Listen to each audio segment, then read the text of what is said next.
Bismillahirrahmanirrahim. Assalamualaikum warahmatullahi wabarakatuh. Alhamdulillahirabbil alamin wassalatu wassalamu ala asyrafil anbiya'i wal mursalin wa ala alihi wa ashabihi ajmain. Amma ba'du. Pertama di sini kami akan melakukan tugas yang dimana tugas kami ini tentang mempresentasikan makalah yang diupload oleh Malimah Robiah Al-Adawiyah MPD, yang dimana judul makalah kami tentang pengelolaan materi dakwah. Baik, sebelum itu saya akan memperkenalkan diri. Perkenalkan, nama saya Tiani Rahayu Harifah dan rekan saya Khalil Mu'arif Zega. Baik, pertama saya akan menjelaskan tentang materi dakwah dan mungkin selanjutnya akan dilanjutkan oleh rekan saya yaitu saudara Khairil Mu'arif Zega. Baik, yang pertama itu materi dakwah. Pengertian materi dakwah yaitu Islam adalah agama dakwah, yaitu agama yang menugaskan umatnya untuk menyebarkan dan menyiarkan Islam kepada seluruh umat manusia sebagai rahmat bagi seluruh alam. Kemajuan iptek telah membawa banyak perubahan bagi masyarakat, baik cara berpikir, sikap maupun tingkah laku. Segala persoalan kemasyarakatan yang semakin rumit dan kompleks yang dihadapi oleh umat manusia adalah merupakan masalah yang harus dihadapi dan diatasi oleh para pendukung dan pelaksana dakwah. Karena tujuan utama dakwah adalah mengajak mad'u atau objek dakwah ke jalan yang benar yang diridhoi Allah, maka materi dakwah harus bersumber dari sumber pokok ajaran Islam, yakni Al-Quran dan Al-Hadis. Namun karena luasnya materi dari kedua sumber tersebut, maka perlu adanya pembatasan yang disesuaikan dengan kondisi mad'u. Mada atau materi dakwah adalah isi pesan atau materi yang disampaikan dai kepada mad'u. Sumber utamanya adalah Al-Quran dan Al-Hadis yang meliputi akidah, syariah, muamalah, dan akhlak dengan berbagai macam cabang ilmu yang diperoleh darinya.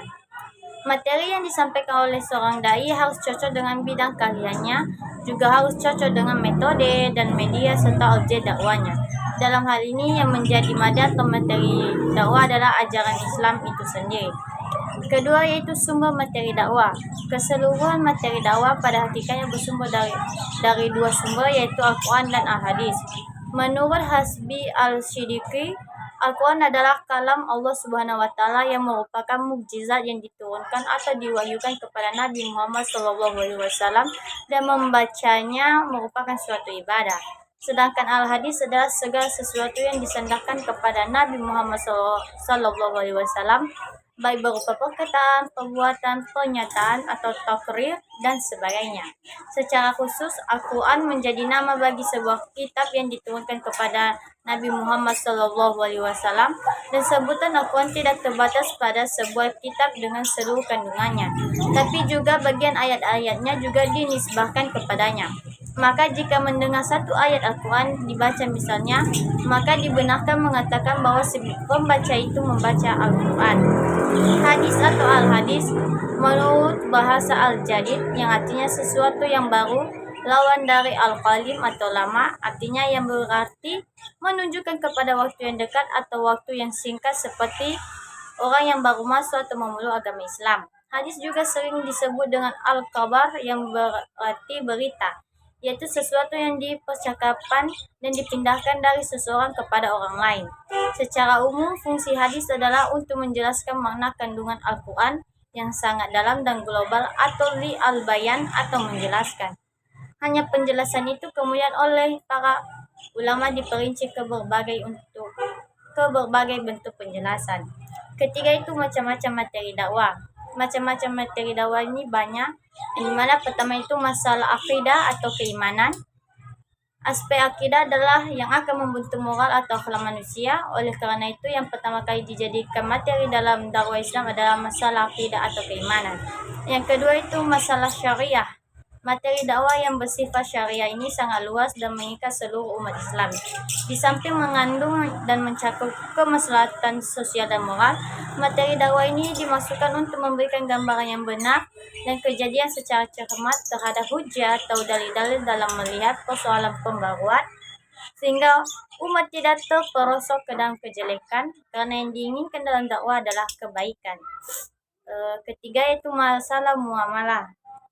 Islam merupakan agama yang menekankan urusan muamalah lebih besar porsinya daripada urusan ibadah. Ibadah dalam muamalah di sini diartikan sebagai ibadah yang mencakup hubungan dengan Allah dalam rangka mengabdi kepada Allah Subhanahu wa taala. Yang keempat itu masalah akhlak. Akhlak dalam Islam pada dasarnya meliputi kualitas perbuatan manusia yang merupakan ekspresi dari kondisi kejiwaannya.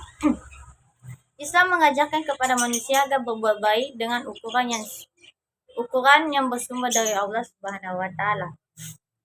Yang keempat itu teori menyusun materi dakwah. Di sini ada 4 teorinya, yang mana pertama itu adanya kesesuaian materi dengan tujuan yang akan dicapai dalam berdakwah. Dengan adanya kesesuaian antara materi pesan dakwah dengan tujuan dakwah, maka aktivitas berdakwah akan berjalan sesuai dengan harapan yang diinginkan. Yang kedua itu adanya kesesuaian antara materi dakwah dengan kondisi sosial kultural masyarakat yang ada. Ketika materi pesan dakwah sesuai dengan kondisi sosial dan kebudayaan masyarakat setempat, maka pastinya dakwah akan mudah diterima oleh masyarakat. Ketiga itu materi pesan dakwah harus dibuat secara berurutan dan sistematis. Dan yang keempat, dalam menyusun pesan, hal-hal yang penting diberi tanda-tanda khusus, bisa berupa pewarnaan atau dicetak mirip. Baik, bagian B itu pengertian pengelolaan dakwah. Kata pengelolaan memiliki makna yang sama dengan manajemen dalam bahasa Inggris, kemudian dalam bahasa Indonesia menjadi manajemen. Menurut Manulang, manajemen pengelolaan diartikan seni dan ilmu perencanaan, pengorganisasian, penyusun, pengarahan, dan pengawasan daripada sumber daya, terutama sumber daya manusia untuk mencapai tujuan yang dilaksanakan. Pengelolaan adalah bekerja dengan lewat orang-orang secara pribadi dan kelompok untuk mencapai tujuan organisasional lembaga. Pengelolaan terutama harus ditunjukkan kepada pencapaian tujuan kelompok atau lembaga. Dengan kata lain, pengelolaan harus bisa bekerja dengan orang-orang atau kelompok supaya bisa tercapai suatu tujuannya. Baik, mungkin itu saja yang bisa saya sampaikan. Pembahasan bagian C dan D itu akan dilanjutkan oleh rekan saya Karim Mu'adz. Kepada saudara kami persilakan. Baik, terima kasih kepada rekanita saya Satriani Rahayu memberikan saya kesempatan untuk menambahkan atau melanjutkan penjelasan dari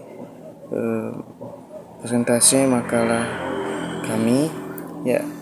Yang kemudian ada pada bagian C, unsur-unsur pengelolaan dakwah. Ada beberapa unsur. Yang pertama adalah man atau manusia, yaitu tenaga kerja manusia, baik tenaga kerja pimpinan maupun tenaga kerja operasional atau pelaksana. Yang kedua, money atau uang yang dibutuhkan untuk mencapai tujuan yang diinginkan. Yang ketiga, methods atau metode, yaitu cara-cara yang dipergunakan dalam usaha untuk mencapai sebuah tujuan. Yang selanjutnya adalah material atau bahan baku, yaitu bahan yang akan diperlukan untuk mencapai tujuan. Yang selanjutnya adalah machine atau mesin, yaitu mesin-mesin atau alat yang diperlukan atau dipergunakan untuk mencapai sebuah tujuan. Yang keenam ada market atau pasar, untuk menjual barang dan jasa yang dihasilkan. Dan yang terakhir adalah information atau informasi. Dia adalah data yang diolah menjadi sebuah bentuk yang penting bagi si penerima yang mempunyai nilai yang nyata. Baik, masuk kita pada bagian terakhir, D, fungsi-fungsi pengelolaan dakwah. Pengertian ini sama dengan pengertian manajemen, begitu juga dengan fungsi manajemen juga sama dengan fungsi pengelolaan. Nah, pembahasannya akan diperinci 4 fungsi pengelolaan yang dianggap penting dalam proses pengelolaan, yaitu perencanaan, pengorganisasian, penggerakan, pengendalian, dan evaluasi. Nah, istilah ini juga tersebut dalam istilah manajemen dakwah yang disebut dengan taktis, tanzim, taujih, dan riqobah. Nah, itu saja yang mungkin bisa kami sampaikan dalam presentasi makalah kami kali ini. Apabila terdapat kesalahan dalam pengucapan dan penyampaian kami dalam mempresentasikan makalah ini, saya mewakili kelompok saya mewakili rekan saya Triani Rahayu mengucapkan mohon maaf bila terjadi kesalahan. Kepada Allah kami memohon ampun, dan kepada kita semua kami meminta maaf. Wabillahi taufiq wal hidayah. Wassalamualaikum warahmatullahi wabarakatuh. Terima kasih.